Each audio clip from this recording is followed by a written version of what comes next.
Hello kids, how are you? Good morning to all of you. Have a nice day. और हम पिछले lecture में AC and DC current की बात कर रहे थे. अब है advantages of AC over DC कि AC करंट की DC पर क्या एडवांटेजेस हैं, क्या बेनिफिट्स हैं, क्या फ़ायदे हैं. एक, AC वोल्टेज को हम जो है इजीली इंक्रीज और डिक्रीज कर सकते हैं, मतलब स्टेप अप कर सकते हैं और स्टेप डाउन कर सकते हैं. किसी भी ट्रांसफॉर्मर की हेल्प से आपके घरों में ऐसा ट्रांसफॉर्मर होगा भी शायद, जहाँ पे वोल्टेज फ्लक्चुएशन काफ़ी ज़्यादा रहती है, तो वो एक स्टेबलाइजर लगा लेते हैं और उस स्टेबलाइजर इसीलिए बोलते हैं कि वो स्टेप अप या स्टेप डाउन करता है. AC can be transmitted over long distances. AC को हम लॉन्ग डिस्टेंस तक ट्रांसमिट कर सकते हैं क्योंकि AC की वोल्टेज को इंक्रीज किया जा सकता है और इंक्रीज करके उसका पोटेंशियल डिफरेंस इंक्रीज करके, यानी कि वोल्टेज को इंक्रीज करके हम उसको लॉन्ग डिस्टेंसेस तक ट्रांसमिट कर सकते हैं. आपने देखा होगा हाई टेंशन वायर जो है बड़े बड़े पोल के ऊपर, वहाँ पर पोटेंशियल डिफरेंस बहुत ज़्यादा हाई होता है. एक बात आपकी नॉलेज के लिए बता देता हूँ कि इंडिया के अंदर जहाँ पे भी पोटेंशियल डिफरेंस होगा वो 11 का मल्टीपल होगा. यहाँ पे जितना भी पोटेंशियल डिफरेंस कहीं पे भी क्रिएट होता है 11 का मल्टीपल होता है AC में. AC ऑल्टरनेटिंग करंट में पोटेंशियल डिफरेंस 11 का मल्टीपल होता है. तो जो बड़ी हाई वोल्टेज लाइन होती हैं उनमें मिनिमम 11,000 वोल्ट और more than that long distance तक इसको ट्रांसमिट कर सकते हैं, जबकि DC को लॉन्ग डिस्टेंस तक ट्रांसमिट नहीं किया जा सकता, हीटिंग की वजह से उसका लॉस हो जाता है. Cost of generation of AC as compare to DC बहुत कम होती है. आपने देखा होगा DC में बैटरी की रिक्वायरमेंट होती है जो काफ़ी कॉस्टली होती है. AC के अंदर जो ओवरऑल कॉस्ट है करंट जनरेशन की, इलेक्ट्रिसिटी जनरेशन की, that is less than DC से कम होती है. AC डिवाइसेस जो हैं सिंपल होते हैं और उनको कम केयर की रिक्वायरमेंट होती है as compare to DC devices. अब डिसएडवांटेज ऑफ AC की डिसएडवांटेज क्या है? देखिए, AC का पोटेंशियल डिफरेंस बहुत ज़्यादा हाई होता है और हाई पोटेंशियल डिफरेंस की वजह से बहुत ज़्यादा डेंजरस होती है and there is high shock. और घरों में जो सप्लाई होती है मिनिमम 220 वोल्ट की होती है और इतनी हाई वोल्टेज जो है वो हमारे लिए डेंजरस है. जो डिवाइस 220 वोल्ट AC पर ऑपरेट करते हैं वो 220 से 310 वोल्टेज के बीच में उनकी फ्लक्चुएशन रहती है. अगर इससे कम या ज़्यादा हो तो वो डिवाइसेस जो है प्रॉपरली वर्क नहीं करते, डैमेज हो सकते हैं. AC से हम इलेक्ट्रोलिसिस, इलेक्ट्रोप्लेटिंग, इस तरह के फिनोमिनाज कैरी आउट नहीं कर सकते, वो सिर्फ DC से होते हैं. ऑल्टरनेटिंग करंट का फ्लो जो है वो कंडक्टर के सरफेस पे होता है और इसलिए एक सिंपल थिक वायर की बजाय बहुत सारी वायर्स को इकट्ठा करके सरफेस एरिया इंक्रीज करते हैं, तो इसलिए लार्ज नंबर ऑफ वायर्स की रिक्वायरमेंट होती है. ये जिससे कॉस्ट इंक्रीज हो जाती है, मैन्युफैक्चरिंग कॉस्ट इंक्रीज होती है, तो ये AC के जो है डिसएडवांटेज है. Current carrying conductor placed in magnetic field. देखिए, ये एक एक्टिविटी है. What happens if a current carrying conductor, ये करंट कैरिंग कंडक्टर है, इसको हमने मैग्नेटिक फील्ड में रखा है, तो मैग्नेटिक फील्ड में रखने से क्या होता है? When A current carrying conductor is placed in magnetic field, आप ध्यान से देखिए कि ये करंट कैरिंग कंडक्टर है, इसको हमने मैग्नेटिक फील्ड के अंदर रखा है और मैग्नेटिक फील्ड में जब किसी भी करंट कैरिंग कंडक्टर को रखते हैं तो उस केस में ये देखिए, ये north and south pole U shape magnet, ये करंट कैरिंग कंडक्टर है, इसको सस्पेंड किया गया है फ्रीली और इन्हीं वायर से इसमें करंट आता है. It is connected to the terminals of cell, cell के टर्मिनल से। जब इसमें से करंट फ्लो होता है देन इट इज़ डिस्प्लेस्ड, तो ये डिस्प्लेस होता है। जब भी इसमें से करंट फ्लो होगा करेंगे हम, ये डिस्प्लेस होगा। इसका मतलब इसके ऊपर फोर्स एक्ट होता है। तो जब भी करंट कैरिंग कंडक्टर को हम मैग्नेटिक फील्ड में रखते हैं तो उसके ऊपर एक फोर्स अप्लाई होता है, और उस फोर्स की वजह से ये करंट कैरिंग कंडक्टर जो है ये डिस्प्लेस होता है। इस एक्टिविटी को कैसे करेंगे हम सबसे पहले क्या लिखेंगे, वी शैल टेक नंबर 1, हम कहेंगे take a U shape magnet, take a U shape magnet,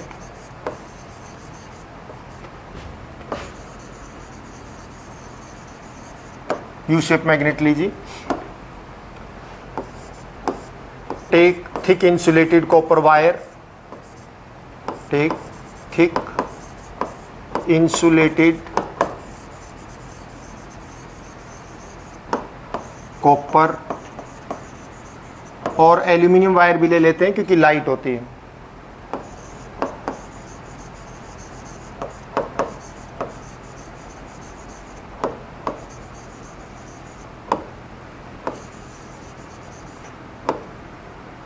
Suspend this wire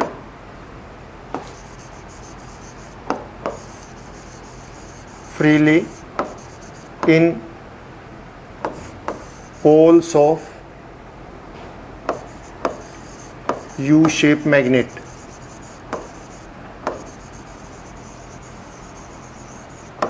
As shown in the figure, कि हम वायर को ऐसे लेंगे, यू शेप मैग्नेट को पहले ऐसे लेंगे और उसमें हम वायर को ऐसे सस्पेंड करेंगे जैसे इसके अंदर शो किया हुआ है। When current is passed,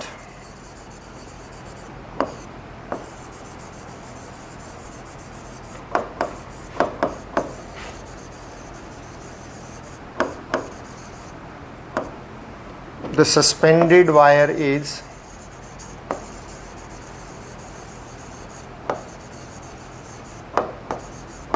displaced.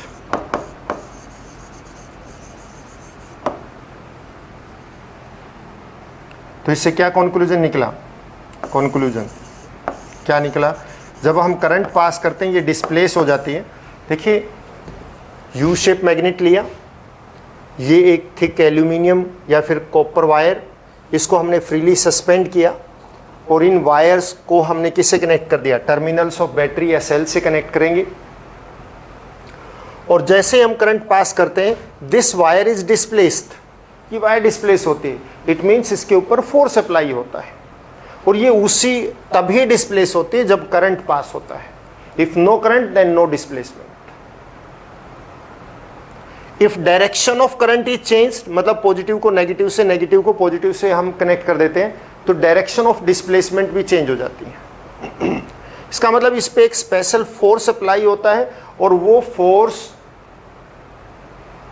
किसकी वजह से है, करंट मैग्नेटिक फील्ड में पास करने की वजह से। कि हम करंट कैरिंग कंडक्टर को जब भी मैग्नेटिक फील्ड में रखते हैं तो इसका मतलब उसके ऊपर एक फोर्स लगता है, और वो फोर्स सिर्फ तभी लगता है जब करंट पास करते हैं। एंड ये फोर्स जो है perpendicular to the magnetic field होता है, और मैग्नेटिक फील्ड के परपेंडिकुलर है। लिसन अगेन, अगर हम किसी भी कंडक्टर को जिसमें से करंट फ्लो कर रहा है उसको मैग्नेटिक फील्ड में रखेंगे तो उसके ऊपर एक फोर्स लगेगा, और उस फोर्स की वजह से वो कंडक्टर डिस्प्लेस होता है। उस फोर्स की डायरेक्शन करंट की डायरेक्शन पे डिपेंड करती है। अगर हम करंट की डायरेक्शन को चेंज कर देंगे तो फोर्स की डायरेक्शन भी जो है क्या हो जाती है, चेंज हो जाती है।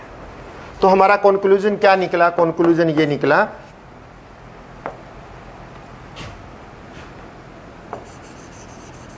when current carrying conductor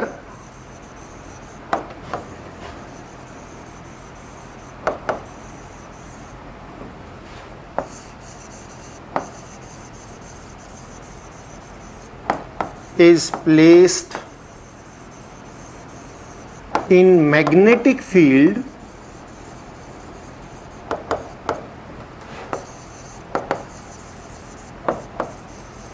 then force is produced, तो फोर्स प्रोड्यूस होता है, this force can cause motion, can cause motion in conductor, ये कंडक्टर में मोशन कॉज करता है। मैं एक बार फिर रिपीट कर देता हूं कि इस एक्टिविटी में क्या है, ये एक्टिविटी क्यों, ये एक्टिविटी सिर्फ ये शो करने के लिए है कि जब करंट कैरिंग कंडक्टर को हम मैग्नेटिक फील्ड में रखते हैं तो फोर्स प्रोड्यूस होता है, और यही फोर्स जो है मोटर को चलाने के लिए यूज होता है, यानी मोटर का प्रिंसिपल इसी के ऊपर डिपेंड करता है। तो हम इस एक्टिविटी में क्या करते हैं, यू शेप मैग्नेट लेते हैं, एक यू शेप मैग्नेट, और यू शेप मैग्नेट के पोल्स के बीच में हम एक कंडक्टर वायर, एल्यूमिनियम या फिर कॉपर की वायर को सस्पेंड करते हैं, और टू थिन वायर के साथ, और इन थिन वायर को हम बैटरी या सेल से कनेक्ट कर देते हैं। और बैटरी और सेल से कनेक्ट करने के बाद क्या होगा, जैसे ही हम इसमें से करंट फ्लो करवाते हैं, करंट पास करवाते हैं, तो करंट पास करते ही ये जो वायर हमने सस्पेंड की थी horizontal perpendicular to the north and south pole, वो डिस्प्लेस होती है। कहने का मतलब उसके ऊपर फोर्स लगता है, और वो तभी डिस्प्लेस होती है जब उसमें से करंट फ्लो करवाते हैं, करंट पास करवाते हैं। इसका मतलब जब भी करंट कैरिंग कंडक्टर को हम मैग्नेटिक फील्ड में रखेंगे तो इसका मतलब उसके ऊपर एक फोर्स लगेगा, और वो फोर्स मोशन कॉज कर सकता है। ये एक्टिविटी थी, होप आपको समझ में आई होगी। एंड नाउ द नेक्स्ट, अगला है इलेक्ट्रोमैग्नेटिक इंडक्शन, यानी कि करंट को इंड्यूस करना मैग्नेटिक फील्ड की वजह से। इलेक्ट्रोमैग्नेटिक इंडक्शन के डिफरेंट वेज हैं। इलेक्ट्रोमैग्नेटिक इंडक्शन होता क्या है, सबसे पहले बात तो ये है, इलेक्ट्रोमैग्नेटिक इंडक्शन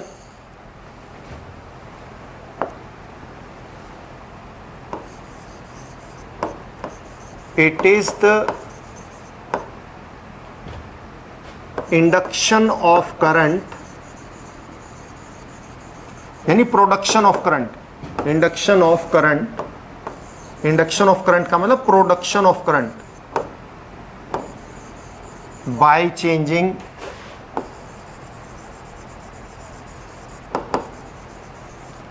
मैग्नेटिक फील्ड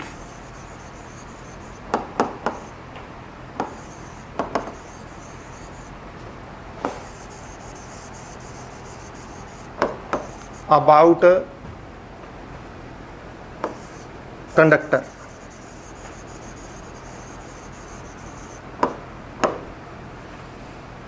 मतलब अगर किसी कंडक्टर के राउंड अबाउट हम मैग्नेटिक फील्ड को चेंज करें तो उसमें करंट इंड्यूस हो जाता है, यानी करंट प्रोड्यूस हो जाता है।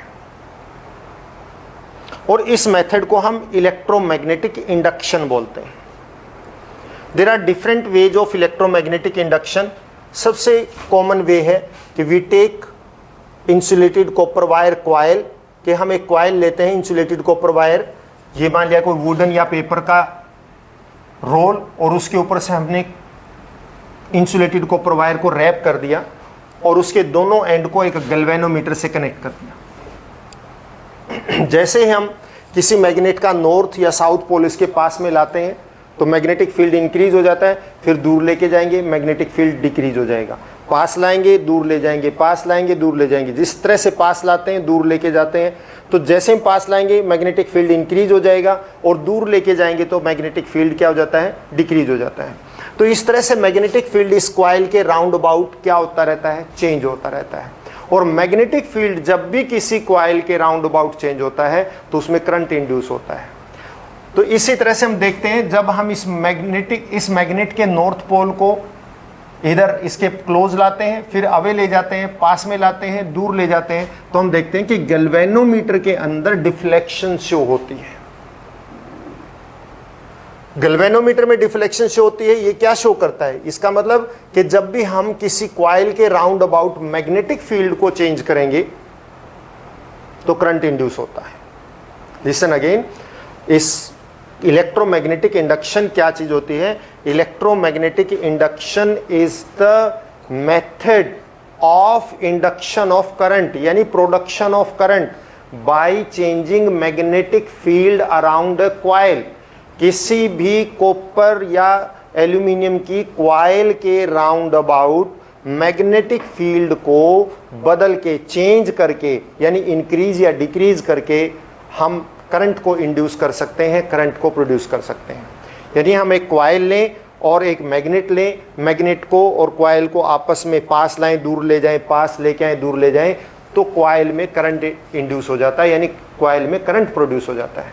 और उसी के लिए हमने क्या की कि मान लिया एक पेपर या फिर कोई वुडन का ऐसा ब्लॉक लिया राउंड, उसके राउंड अबाउट क्या है, इंसुलेटेड कॉपर वायर को रैप किया, क्योंकि कॉपर वायर बेटर कंडक्टर होते हैं तो इजीली उसमें करंट प्रोड्यूस हो जाता है, तो हम कॉपर वायर लेंगे तो ज़्यादा बेटर है।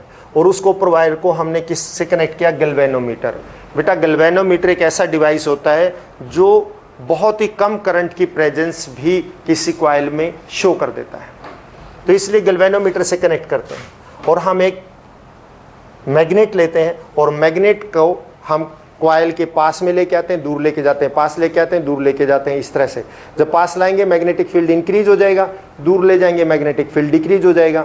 तो इस तरह से मैग्नेटिक फील्ड इस कॉइल के राउंड अबाउट क्या हो जाता है, चेंज हो जाता है। इसको कॉइल मानो, ये मैग्नेट मानो, हम इसको इस तरह से मूव करवाते हैं, या दोनों को मूव करवा दो, या मैग्नेट को रखो, कॉइल को मूव करवा दो, किसी को मूव करवाओ, लेकिन रिलेटिव मोशन होनी चाहिए दोनों में, ताकि मैग्नेटिक फील्ड कम या ज़्यादा हो सके। मैग्नेटिक फील्ड कम ज़्यादा, ज़्यादा कम, ज़्यादा कम, ज़्यादा कम, तो इस कॉइल के अंदर करंट प्रोड्यूस हो जाता है और ये गैल्वेनोमीटर डिफ्लेक्शन शो करता है।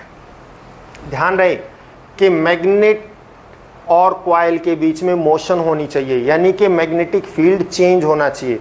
अगर आप इनके अंदर मोशन नहीं रखेंगे, नहीं होगी, तो करंट इंड्यूस नहीं होगा।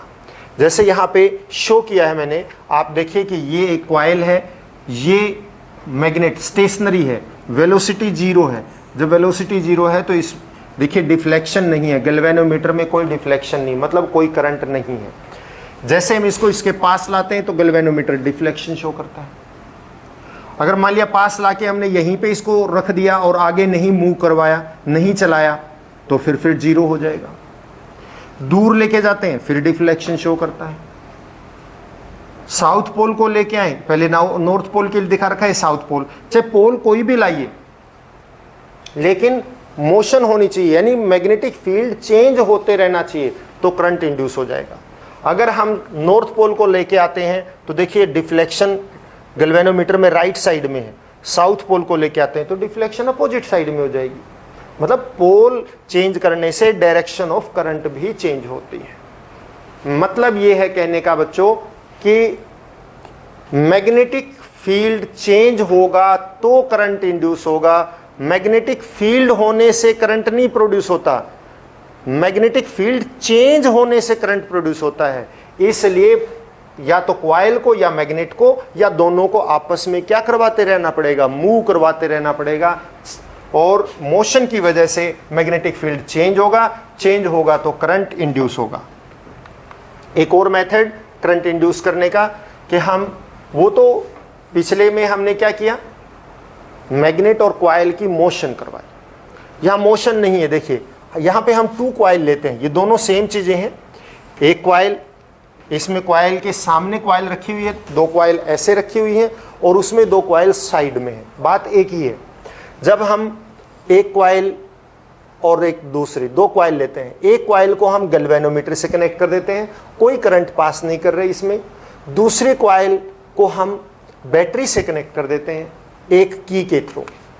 हम की को डालते हैं, करंट चलेगा, जैसे करंट डालेंगे, यहाँ कोई मैग्नेट नहीं है। देखिए एक कॉइल को हमने बैटरी से कनेक्ट किया है और दूसरी कॉइल को हमने सिर्फ गैल्वेनोमीटर से कनेक्ट किया है, और ये दोनों कॉइल आपस में कनेक्टेड नहीं है, ये एक वुडन रोड है समझ लीजिए, तो कोई करंट फ्लो नहीं कर रहा, कोई मैग्नेट नहीं है यहाँ पे।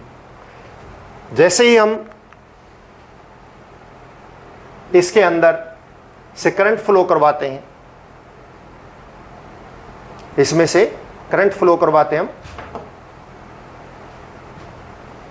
जैसे इसमें से हम करंट फ्लो करवाते हैं इस कॉइल में से, तो करंट फ्लो होगा तो हम पहले पढ़ चुके हैं कि करंट होता है तो मैग्नेटिक फील्ड भी होता है। तो जैसे इसमें से करंट फ्लो करवाते हैं तो मैग्नेटिक फील्ड प्रोड्यूस होता है इसके राउंड अबाउट। और ये मैग्नेटिक फील्ड जो इसमें प्रोड्यूस होगा, सपोज ये मैग्नेटिक फील्ड इस, लिसन, हमने दो क्वाइल्स ली हैं और दोनों क्वाइल आपस में कनेक्टेड नहीं है, सिर्फ पास पास रखी हैं। एक को गैल्वेनोमीटर से कनेक्ट किया है, दूसरी को बैटरी से कनेक्ट किया है और की के थ्रू। जैसे हम की डालते हैं तो स्विच ऑन होगा, स्विच ऑन होगा तो करंट फ्लो होगा। जब करंट फ्लो होता है तो हम पढ़ चुके हैं करंट की कैरेक्टरिस्टिक प्रॉपर्टी है कि मैग्नेटिक फील्ड भी प्रोड्यूस होता है। तो जैसे ही करंट फ्लो होता है तो मैग्नेटिक फील्ड प्रोड्यूस हो जाता है। और ये मैग्नेटिक फील्ड सपोज करो इस कॉइल में से करंट फ्लो करवा रहे हैं, इसका मैग्नेटिक फील्ड सपोज करो यहां से लेके यहां तक है, इसमें ऐसे। तो इसका मतलब इसके मैग्नेटिक फील्ड में ये कॉइल भी आ गई। जैसे हमने की डाली, करंट फ्लो हुआ, मैग्नेटिक फील्ड आ गया, डिफ्लेक्शन शो करेगा गैल्वेनोमीटर। की को हमने निकाल दिया, no current no magnetic field, फिर डिफ्लेक्शन शो होगी। जैसे की डालेंगे एक बार डिफ्लेक्शन शो होती है, जैसे ही की को निकालेंगे फिर डिफ्लेक्शन शो होती है गैल्वेनोमीटर में। गैल्वेनोमीटर में डिफ्लेक्शन शो होना इसका मतलब क्या है कि इसके अंदर से करंट फ्लो कर रहा है। इसके अंदर से करंट फ्लो क्यों किया? क्योंकि जैसे हमने इसमें से करंट फ्लो करवाया, उस करंट की वजह से जो मैग्नेटिक फील्ड प्रोड्यूस हुआ, उस मैग्नेटिक फील्ड में ये कॉइल भी है। तो जैसे हम switch on switch off switch on switch off करते हैं तो इसके अंदर डिफ्लेक्शन शो होती है। सिर्फ तभी होगी जब स्विच ऑन करेंगे और स्विच ऑफ करेंगे, क्योंकि करंट तभी इंड्यूस होता है जब मैग्नेटिक फील्ड चेंज होता है। स्विच ऑन करने पे मैग्नेटिक फील्ड आ जाता है, स्विच ऑफ करने पे कोई मैग्नेटिक फील्ड नहीं, यानी मैग्नेटिक फील्ड में चेंज होता रहता है। और चेंज होते रहने से इस कॉइल के राउंड अबाउट भी मैग्नेटिक फील्ड चेंज होता है, कॉइल 2 में भी, और मैग्नेटिक फील्ड चेंज होने से करंट इंड्यूस होता है। दूसरा हम वे इसी तरह से कर सकते हैं। ये एक कॉइल है, आप देखिए ये कॉइल यहां तक है, अलग है ये, और वो दूसरी कॉइल है। जब इस कॉइल में से करंट फ्लो होता है तो ये रेड कलर का मैग्नेटिक फील्ड प्रोड्यूस होता है। ये रेड कलर की लाइन मतलब मैग्नेटिक फील्ड। जैसे ही हम इसमें से बैटरी को स्विच ऑन करते हैं इस कॉइल के लिए, तो इस कॉइल में से करंट फ्लो करेगा। करंट फ्लो करेगा तो मैग्नेटिक फील्ड भी होगा, और ये मैग्नेटिक फील्ड, ये रेड लाइन मैग्नेटिक फील्ड को शो करती है। सेकेंड कॉइल वो बहुत ही क्लोज इसके रखी हुई है, अटैच नहीं है, टच नहीं है, अलग है, लेकिन सेकेंड कॉइल इतनी क्लोज है कि इसका जो मैग्नेटिक फील्ड प्रोड्यूस हुआ उस मैग्नेटिक फील्ड में वो कॉइल भी आती है, और उसको हमने एक गैल्वेनोमीटर से कनेक्ट किया हुआ है। जैसे ही इस कॉइल के अंदर हम करंट फ्लो करवाते हैं उसमें डिफ्लेक्शन होती है। जैसे इसमें स्विच ऑफ करते हैं फिर डिफ्लेक्शन शो होती है। मतलब जब भी इसमें से करंट को switch on switch off switch on switch off करेंगे तो इसके अंदर भी पोटेंशियल डिफरेंस शो होता है, इसके अंदर भी करंट का फ्लो शो होता है। इसका मतलब क्या हुआ कि जब भी इस कॉइल के round about magnetic field change होगा तो करंट इंड्यूस होता है।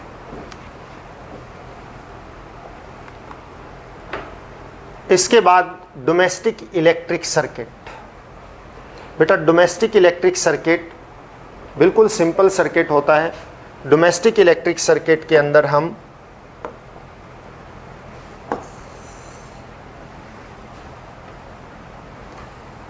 क्या देखते हैं कि हमारे घरों में पोल से दो वायर आती हैं जो सीधी मीटर में एंटर करती हैं।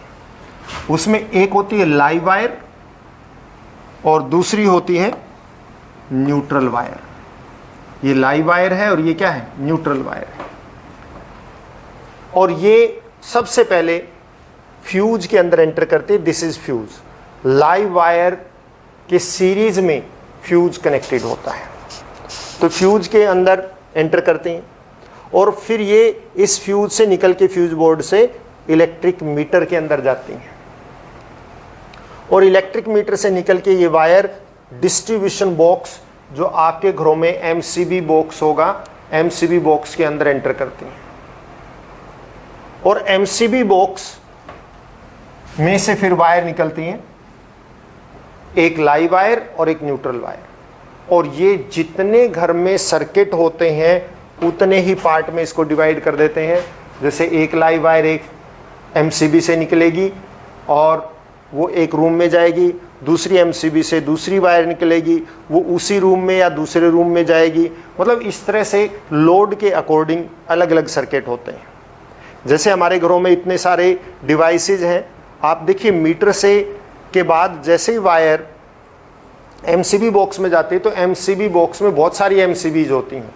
जितनी एमसीबी हैं उतने ही सर्किट हमारे घर में हैं, यानी उन लाइव वायर से हमने उतने ही अलग अलग सर्किट डिवाइड कर रखे हैं।